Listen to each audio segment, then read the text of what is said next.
Good morning, children.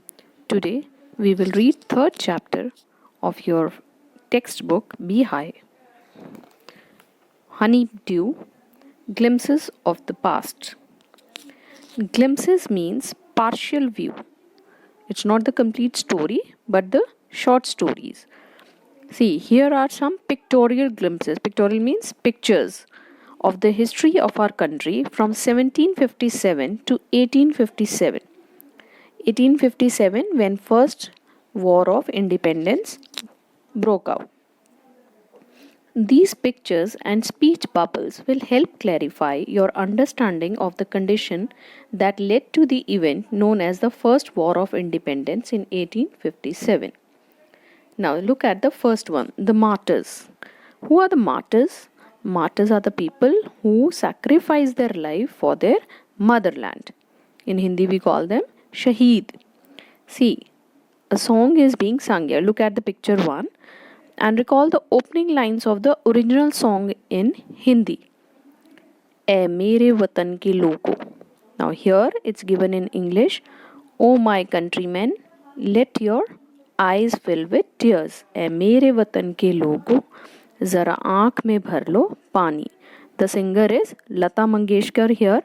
You can see Pandit Jawaharlal Nehru, Lal Bahadur Shastri, Indira Gandhi, Bahadur Shah Zafar, Rani Lakshmi Bai, Bal Gangadhar Tilak, Subhash Chandra Bose, Bhagat Singh, Lala Lajpat Rai and Mahatma Gandhi are also seen in the picture. Now coming to the second one, the company's conquest.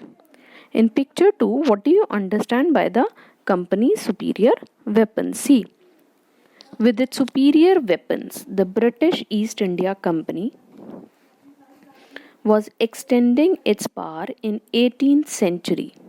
Now see here the pink portion. It's the British territory and rest part is under the Indian rulers. Now here the superior weapon. That weapon we will discuss later. What was that weapon? Indian princes were short-sighted. Short-sighted means they were not able to see the long-term results. That upstart Raja Ra called the English merchants, they will help me to defeat him. The people had no peace due to such constant fights. Now actually the Indian princes were fighting among themselves, and to fight with each other they were taking the help of the Britishers. The rivalries helped the East India Company and it could easily subdue Indian princes one by one. Now here comes the superior weapons. Technologically, the East India Company was far superior to the Indian princes who were constantly at war with each other. The Englishmen had access to better quality weapons. This prompted the Indian princes to seek their help in their fights. These internal rivalries helped the East India Company subdue the Indian princes one by one and finally gain control over the whole of India.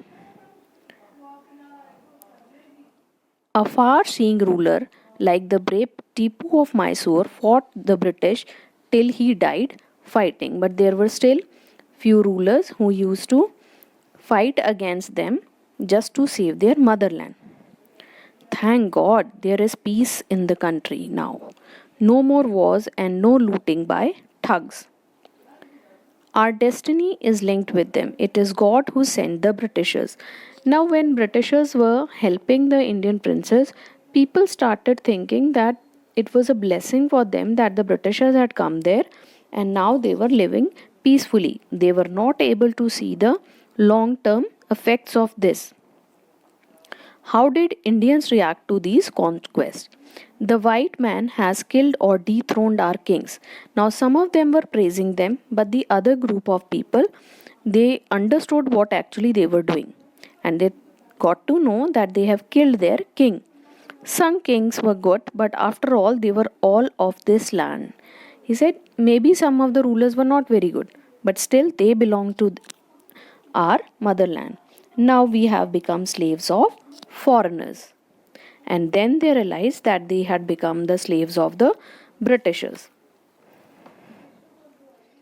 Coming to the third one, third glimpse of the past, British rule. Religious leaders preached ideas like untouchability and child marriage. Anyone who crosses the seas loses his religion. Actually, the Indians at that time were not very educated, and some of the religious preachers were preaching not very good things. So they said, whosoever crosses the sea loses his religion. All the misery in the world is due to women. So they used to blame women for everything bad done. The truth was that Indians had lost self respect. The British scorned them, and all the time they were rebuked by the Britishers, and then they lost their self confidence. The natives are unworthy of trust, incapable of honesty. True, your honor, but I am honest. See this man. The Britishers were talking about the Indians that Indians are not trustworthy. If they can betray each other, how can they be loyal to us? But see, look at this man. He says, sir, yes, you are true. My countrymen are like this only, but I am not. I'll be loyal to you. Being merchants, the British wanted quick profits.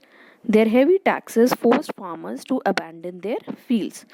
Now, to earn more profits, they started levying heavy taxes on the farmers. But your men are taking all my crop. Now, the farmers used to say that all the crop has been taken by the Britishers. So, how is going to pay the tax? He doesn't have sufficient food also. You are still in arrears. If you don't pay next week, I will send you to jail. Now, Britishers were exploiting the farmers also. See here. Still, the British invested other methods which gave them more profits.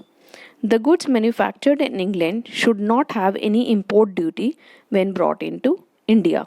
A good idea. The East India Company's laws began to cripple India's industry. Now, what they started doing, they started sending the raw material from India to their own country, England, and from there they used to import the finished goods, which were really costly to the Indians only, and no import duty was exposed on that. Inevitably, famines followed between 1822 and 1836. 15 lakh Indians died of starvation. Starvation means hunger. Now, although India is an agricultural land, but then also they were not given the sufficient food, and 15 lakh Indians had to die because of hunger. The British policies ruined the expert artisans and their business. Now, who are artisans? See, artisans are skilled manual workers who craft items that may be functional or strictly decorative, like weaving saris or making cottage industry or some kind of art. The artisans suffered because the British were extracting very high taxes from them, which ruined them economically. Moreover, machine manufactured goods imported from Britain were sold at a very large scale, which ruined the business of the artisans' handmade goods. Coming to the next glimpse, the fourth glimpse. Now, the fourth heading is Ram Mohan Roy. Raja Ram Mohan Roy, you must have studied in SST also. Ram Mohan Roy, a learned man from Bengal, understood what was wrong with the country. He was a learned man, he was educated man, and he knew the basic problem of the Indian society was that they were uneducated, and just because they were uneducated, they have started becoming superstitious. Let us not despise ourselves. Our ancient culture is great. He said we should not change ourselves. Our Indian culture is great, and we are capable of greater achievements. We must first reform our society. He said we need to change our society for the betterment. Superstitions have been ruining us, and we are being ruined by the superstitions. He told his wife Uma, cows are of different colors, but the color of their milk is the same. Same way, different teachers have different opinions, but the essence of every religion is the same. This is something very important. Children, you need to learn this. According to Raja Ram Mohan Roy, he said he preached and told his wife that as the milk of all the cows is of the same color, similarly all the religions in our country, they teach to learn to love mankind, to love humanity. They don't teach to hate each other. He was attracted by science and modern knowledge. Knowledge should be practical and scientific. He said there should be some reason, some logical reason should be there to whatever we do. He started newspapers, but the suspicious British stopped them in 1823 because Britishers thought that he might pollute the minds of the Indians and he could arouse that patriotism in them, and then the Indians would stand against them. So they stopped his newspaper. He crossed the seas and went to England to see what made the British powerful. There he told them, "We accept you as rulers." Now he went to England and just to try to find out why they were so powerful. And then when he went there, he said, "We can accept you as rulers, but you must accept us as your subjects." Subjects means that we are working under you. But you must remember the responsibility a ruler owes to his subjects. Means you cannot exploit us. You have to work for our development also. Coming to the fifth glimpse of the past, that is oppression. Now, what is oppression? See, oppression means when some people start to oppose you. Now, see, but the British continue to oppress Indians, oppose Indians. They are in every possible way they were exploiting Indians.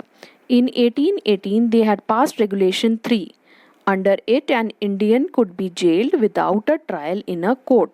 Now, this was something very, very harsh towards Indians, that they made this pass this Regulation Act 3, under which any Indian could be put into jail. No trial in the court, no report, no nothing. They could be straight away jailed. All the time, British officers in India drew big salaries and also made fortunes in private business. This means that for the same work, Britishers were paid high salaries, but the Indians were not given proper salaries. Even the British officers ran their own business and were earning very good. In 1829, British was exporting British goods worth 7 crore rupees to India. Now, raw material was ours, then also the finished good we were buying for 7 crore rupees, and that time even 100 rupees had a great value, and 7 crore was a very huge amount. The British prospered on the company's loot, while Indian industries began to die. Governor General Bentinck reported back to home, "The bones of cotton weavers are bleaching the plains of India." Means all the cotton weavers were now dying. They were not getting enough money or food, so therefore they were dying. Coming to the sixth glimpse, it is dissatisfaction. So many factors were there for the dissatisfaction of the Indians. They were not given the same salary, then artisans were exploited, farmers were exploited, even the education system was not good. Education in India was in Persian and Sanskrit in 1835. An Englishman named Macaulay suggested a change. We should teach the natives through the English language. Now, he wanted to teach English to the Indians. Native means the people who are the basically born in that place, the motherland of those people. We are the natives of India. So he wanted to teach them English so that we Indians could work for them, because they didn't know Persian or Sanskrit. And to this the government agreed. English education produced clerks to whom the British gave petty jobs under them. Now, those who studied English, they were given very low jobs. Incidentally, it also produced a new generation of intellectuals. But when they were teaching English, it so happened there was a generation of intelligent people also. We must educate our brothers and try to improve their material condition. For that, we must convey our grievances to the British Parliament. So they held a meeting and they decided that they should make the British Parliament aware where they were having the problems. Grievances means problems. Now see this map very carefully. Earlier, when this chapter began, the pink portion was very less. That was the British part. Now see, coming to 1856, the British has conquered almost all of the whole of the India. They cared little about the needs of Indians. Our kings have become puppets and we have lost our old jobs. Now people started realizing that Britishers were not the blessings for the country. They have ruined the land. They have killed the kings, and those kings who were alive also had become puppets in the hands of the Britishers. So now they started worrying. They are converting our brothers, converting into their religion. You only talk, do something to drive them out. Now people started planning how to throw them out of our country. Coming to the seventh glimpse. Now spark. Sparks means first spark. Sparks reveals the first sparks of the fire of revolt.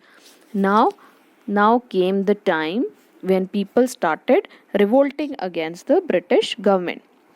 Taxes continued to ruin the peasants. Peasant means farmers. In Bengal, the Santals, who had lost their lands under new land rules, became desperate. In 1855, they rose in rebellion and massacred Europeans and their supporters alike. Now, in Bengal, the farmers, those who had lost their lands, they became rebels and they stood against the Europeans and killed many of them and their supporters. Discontent was brewing in the East India Company's army too. Now, the Indians, those who were working under the Britishers, they also were not happy because of the policies of the British government. The white soldier gets huge pays, mansions to live in, and servants. Now, for the same job, the white people were given good salaries, and the mansions means the bungalows, and even their life was comfortable with the servant. But for the same job, Indians were not paid well. While we get a pittance and allow promotion and slow promotion, and they were not even getting promotion. The Angrez asked us to cross the sea, which is against our religion. Now, when they were told to cross the sea, they thought it to be against their religion, and these all things were adding on towards the revolt. We must drive out the Angrez. Sepoy Mangal Pandey attacked the adjutant of his regiment and was executed. Now, Mangal Pandey was also a sepoy and he attacked his general, but he was arrested for that. Thousands of other sepoys revolted. Many soldiers also revolted. They were stripped of their uniforms, humiliated, and put into irons, and then they were thrown into the jail. See, there were now many issues cropping up.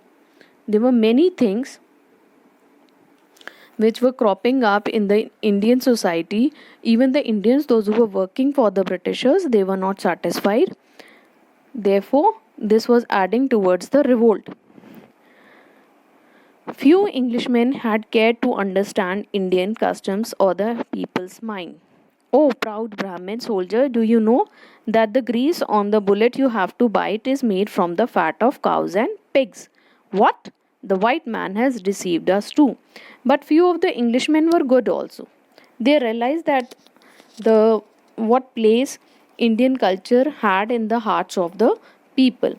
And then they told them that the cartridge which they have to open through their mouth contained cow and pig's fat, which was against the religion of both the Hindus and the Muslims. Some chapatis were sent from village to village to tell the people that their emperor would want their service. Yes, all my village men will be ready. Similarly, lotus flowers circulated among Indian soldiers. Death to the foreigners.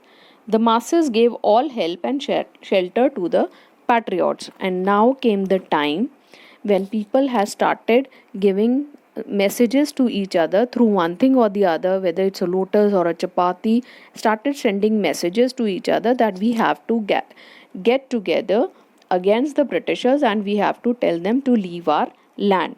People started even saving the patriots, people who were sacrificing themselves for this motherland. Coming to the eighth glimpse, then there was a violent outbreak in Meerut.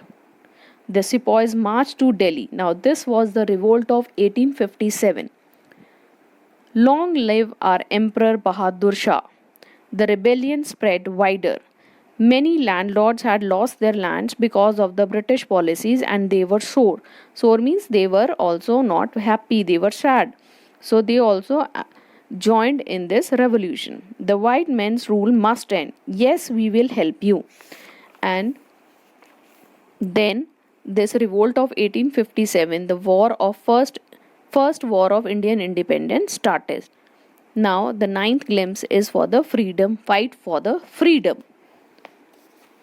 Many former rulers like Begum Hazrat Mahal of Lucknow were bitter. The white man has taken away my kingdom. Popular leaders like Maulvi Ahmadullah and the people rise brothers rise, the Angrez is ruining our land.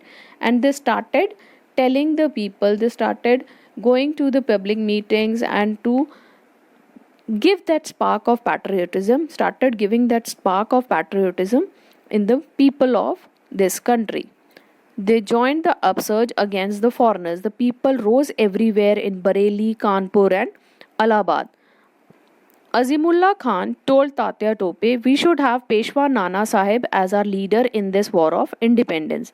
The patriots pounced upon the British and fought pitched battles all over North India.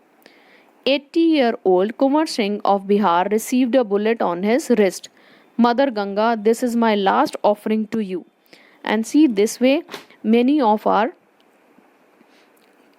rulers lost their lives also just for the sake of the freedom. So now we need to actually value the freedom which we are having and need to save it.